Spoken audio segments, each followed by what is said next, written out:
Let them eat quiche. Well, maybe King Charles didn't say that exactly, but then again, neither did Marie Antoinette utter the words, let them eat cake. According to tradition, Charles and Camilla have chosen a dish with which to celebrate the coronation. A quiche. Not any quiche.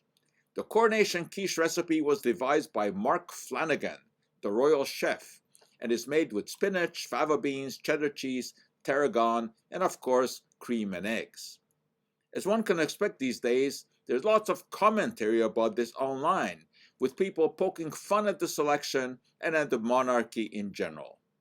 I'm not a great fan of King Charles, mostly because of his promotion of homeopathy, an absurd practice, but I'm not going to blast him for his selection of the quiche as the food to be served at coronation lunches that are a tradition across England.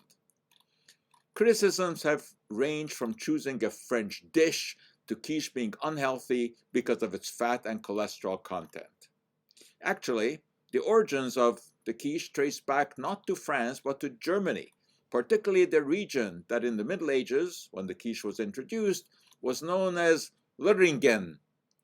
The area was ceded to France in 1871 after the Franco-German War and was renamed Lorraine, hence quiche Lorraine.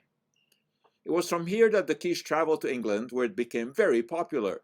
So the fact is that quiche has long been widely consumed in England.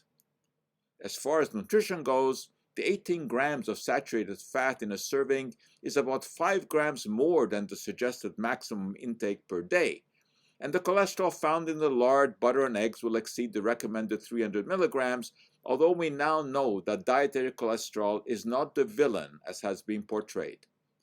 For anyone averse to lard, it can be replaced with more butter. True, a quiche would lose the healthy battle to a vegetable stir-fry, but I have an issue with individual foods being classified as healthy or unhealthy. It is the overall diet that matters. Evaluating every morsel that goes into our mouth as being angelic or demonic is folly.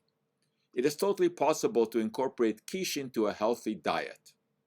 As I said, Charles would not be my choice as king, but then again, it isn't my choice. But I do like pomp and circumstance, whether associated with sports, royalty, or the presidency. And I am fond of most things English. Give me Shakespeare, Dickens, Agatha Christie, Dorothy Sayers, and of course, Conan Doyle. Newton, Darwin, Joseph Priestley, Humphrey Davy, John Dalton, and perhaps the greatest scientist of all, Michael Faraday, are heroes. That's why in celebration of all things English that I have enjoyed, I'll have a piece of quiche on Coronation Day. But it will be store-bought, and not the official coronation quiche made with tarragon and fava beans. Well, you know what, maybe I'm not forsaking much. To me, beans belong in cholent, not in quiche.